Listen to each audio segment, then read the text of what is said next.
Hello friends out there in YouTube land, Rob Am here, and today I would like to share with you another video on how I use the Instax Mini EVO. I'm having a great time with this camera. In this particular video, I'm going to go over my shooting settings and kind of talk with you about how I get the shots that I get. So if you're ready, let's jump into it.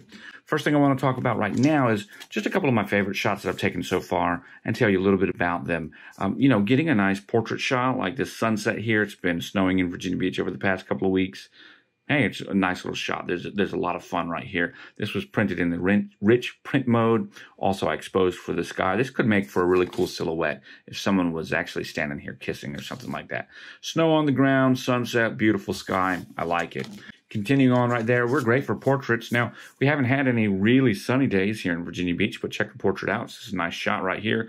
Very highly detailed, nice jacket going on. See detail on my beard and glasses. And this is in the snow. So, yeah, you photographers out there will know how difficult it is to get a nice shot in the snow. And this one looks really good.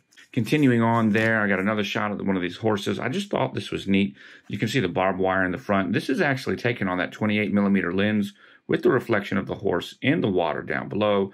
The snow in the background is really adding to the silhouette of the horse right here, and the sun is just hitting the horse as it's setting and kind of giving it a little rim light. It looks really nice, but check this out. This image itself is actually fully zoomed in on the digital sensor before I took the photo. How cool is that? There are 9 different levels that you can zoom on the camera. I don't know how many times zoom that is, but I believe it's about 5 times zoom. So it looks like we're zooming in pretty good. No pixels. The image looks great. Then again, as we print this one, check this out. We've got a nice arbor in the background. We've got a kiss. It's a silhouette. It's black and white. And we've got the vignette. I'm going to talk to you a little bit more about this shot later. It's a really great shot. Now, as we're jumping into using this camera and getting into it, if you like this video and find it helpful, please don't forget to subscribe, hit the like button, and use those Amazon links down below. I truly, truly appreciate it. Okay, so here's the camera as we've got set up right here. And on top of it, I have a Ulanzi little light cube. It's actually a clone of the Luma Cube. Smart Rig or Small Rig has these two. They look very similar. This is the Generation 1. It's like 30 bucks. You can get them for around $30 now. And they come with a bunch of stuff. Here's an example of the 4 lighting brightnesses. This is 20%, 40, 60, 80, or maybe it's 40, 60, 80, and 100, but that's as bright as it'll get, and then it goes back down. On here, I actually have a rose filter, or a rose gel, with a diffusion filter on it. I think that's very important. And I've got just a little, tripod to hot shoe or cold shoe mount. This charges via USB-C, and works great. Okay, let's go ahead and turn on the camera, which we do by just flipping the switch on the front, which is really quite nice. And the camera is already on. It starts up pretty quick, within about 2 seconds. When I use this Ulanzi constant light source with that rose-colored gel, I often choose to set my white balance all on my own.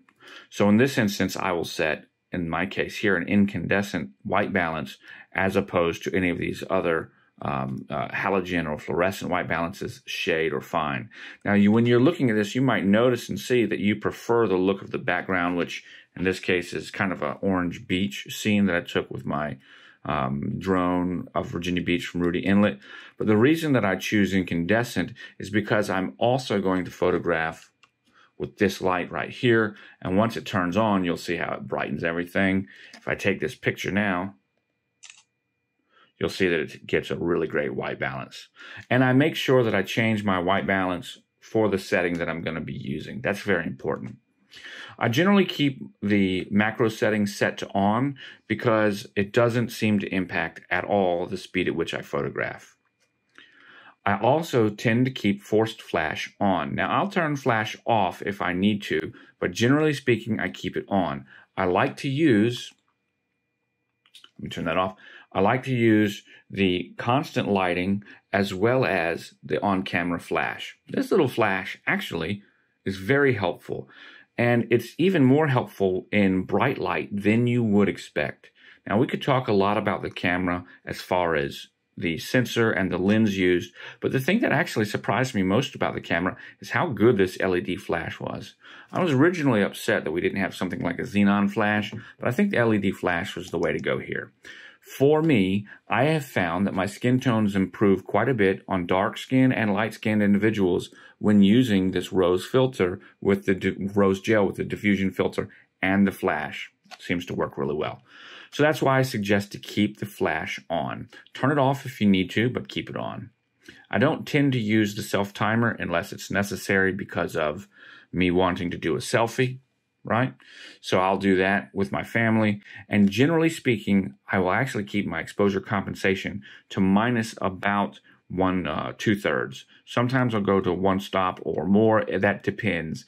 But I do find that I use this exposure compensation quite a bit more than I use the lighten and darken on the Mini 90, or even the lighten and darken on the Square 6. This is actually very, very helpful. Now, let's talk one thing to talk about printing for a second. When you go to print, what do you do with your images? Well, I want to talk about print brightness, right? So if we go to this image right here, which I'm going to try to navigate to while we're talking, while we're navigating there, you're going to recognize that we actually have quite a bit of really nice detail in the image itself. I got to it. We've got a lot of detail in the face. We've got a lot of detail in the veil. We've got a lot of detail up here. It looks really nice. And when we look at this image on the screen, you might even notice you can see a little bit more detail in it. That's because the screen is backlit, and this is just refracting or reflecting light that's hitting it from the light source, which is also why the color tone is a little bit rose, because I've got another Ulanzi over here using a rose color tone. All right, that being the case, when you print this image, you need to do a couple of things. In order for it to match, I find that I like to use a print brightness of about 1.5 times, sometimes 2 times, but generally speaking, I don't print at the 1-time standard. I find that my images come out dark. Also, when I'm printing an image like this, I generally don't like to print this kind of an image with the rich print mode. Let's get over here. Oh. Notice when we look at these 2 images, same image right there, the one on the left, the one by the camera, is not as saturated. So here, because I wanted to bring out the beautiful color of the backlighting that I was using, I actually did print in the rich mode, as well as I printed in the 2 times or the 1.5 times bright. That seemed to work very well. I liked it quite a bit. So that's just a couple of fun things to think about when you're using this camera. I hope that you found it helpful and useful. It's how I get great shots with it. I'd like to hear your stories down below. Don't forget to comment, like, and subscribe, so let me know how it's going. And please, if you found this video helpful, use those Amazon links. I'm Rob. I want to thank you for watching and remind you that I will catch you on the flip side. Bye for now.